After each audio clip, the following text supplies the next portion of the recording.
अगर 11 वर्ष की उम्र में स्वतंत्रता का संकल्प पैदा होना, अगर इसमें कोई पूर्व जन्म का संस्कार हो तो मुझे आश्चर्य नहीं होगा, मुझे कोई चमत्कार नहीं होगा। आखिर क्या था इस अनसंग वॉरियर की कुंडली में, जिसका गुणगान करते नजर आ रहे हैं देश के पूर्व प्रधानमंत्री और वर्तमान प्रधानमंत्री श्री नरेंद्र दामोदर दास मोदी। सावरकर के ही संस्कार है जो राष्ट्रवाद को हमने राष्ट्र निर्माण के मूल में रखा है। When I used to go through this chart, तो ये मैंने ऑफिशियल साइट से ही लिया है। वीर सावरकर के जो बुक्स काफ़ी ऑथेंटिक सोर्सेज ने पब्लिश किया है, उसमें उनका बर्थ 28 मई 1883 को हुआ था। तो उस अकॉर्डिंग इनके लग्न चार्ट को आप देखेंगे तो कुछ इसी तरीके का आपको दिखेगा।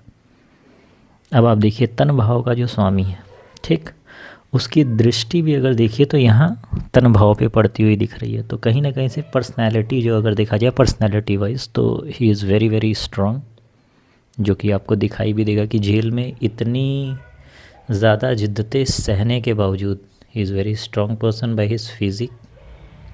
आप इस चीज़ को आप देख पाएंगे। नेक्स्ट अगर मैं सबसे ज़्यादा इम्पोर्टेंट अगर बात कहूँ तो वो मुझे दिख रहा है इनका पराक्रम भाव, है ना। इसका स्वामी शनि है।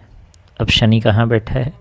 शनि 6th भाव में बैठा है। मतलब कहीं ना कहीं ऐसे लोग ना जो रिस्क टेकिंग होती है उस पर शनि की छाया रहती है, लेकिन मन बड़ा मजबूत होता है ऐसे लोगों का। ये चंद्रमा यहाँ बैठा है तो ये कहीं ना कहीं से ये स्ट्रॉन्ग पोजीशन में दिखेगा।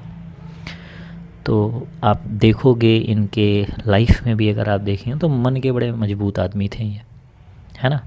नेक्स्ट अगर जो इम्पोर्टेंट चीज़ें अगर मैं देखूं तो यार ये देखो बुद्धादित्य राजयोग तो बन रहा है लेकिन 6th हाउस में बन रहा है, तो इसका कोई फ़ायदा नहीं उठा पाएंगे ये। और शनि की भी अगर प्लेसमेंट अगर आप देख लें इसमें, तो शनि भी यहाँ बैठा है 6th हाउस में। एनर्जी अपने पूरे एनर्जी को यूटिलाइज़ नहीं कर पाएगा। शुक्र बैठा भी है तो किसके साथ? ये केतु के साथ बैठा है। मंगल भी है। कॉम्बिनेशंस बहुत ज़्यादा अच्छे नहीं दिख रहे थे। हाँ, गुरु एक चीज़ है, दृष्टि इसकी पड़ रही है लग्न पे, तो कहीं ना कहीं ऐसे लोग ज्ञानी होते हैं। तो पोएट्रीज़ में आप देखेंगे कितना ज़्यादा इनका प्रभाव रहता है ना।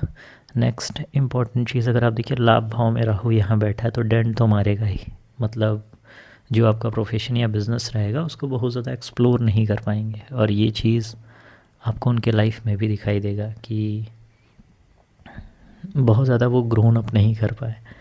अगर भाग्य भाव को देखें तो वीर सावरकर साहब बहुत बार उन्होंने अप्लाई किया कि उनकी जेल की सज़ा कम कर दी जाए, लेकिन भाग्य भाव का जो स्वामी सूर्य है ये 6th हाउस में बैठा है, तो यहाँ से भी कोई ब्लेसिंग्स मिलती हुई नहीं दिखाई दी।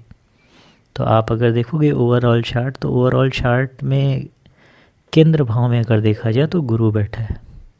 ये इनके लिए सिर्फ एक प्लस पॉइंट का फैक्टर है, बाकी कोई भी चीज़ फेवरेबल नहीं है। आप देखिए पूरे के पूरे चारों के चारों केंद्र भाव खाली है। हाँ, केंद्र भाव में जो लग्न भाव उसका मालिक जो गुरु है वो बैठा हुआ है केंद्र भाव में और दृष्टि भी दे रही है लग्न भाव पे। तो ये एक प्लस पॉइंट था। बाकी कोई भी चीज़ अगर आप देखें तो बहुत फेवरेबल नहीं है ना। मंगल की भी दृष्टि अगर देखा जाए तो ये इधर वाले भाव पे आ रही है ना, कर्म भाव पे आ रही है। तो कहीं ना कहीं इसकी एनर्जी भी केतु से प्रभावित होगी। यहाँ इसको ये कमज़ोर करता हुआ दिखेगा। तो प्रोफेशनली अगर आप देखिए तो बहुत ज़्यादा स्ट्रांग नहीं है।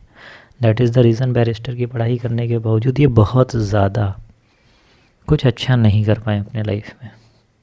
ओवरऑल आप भी अगर कोई चार्ट में कोई चीज़ें देख रहे हैं जिसको आप मान रहे हैं कि हाँ ये बड़ा इंपॉर्टेंट फैक्टर है, तो आप कमेंट बॉक्स में लिख सकते हैं। हर हर महादेव।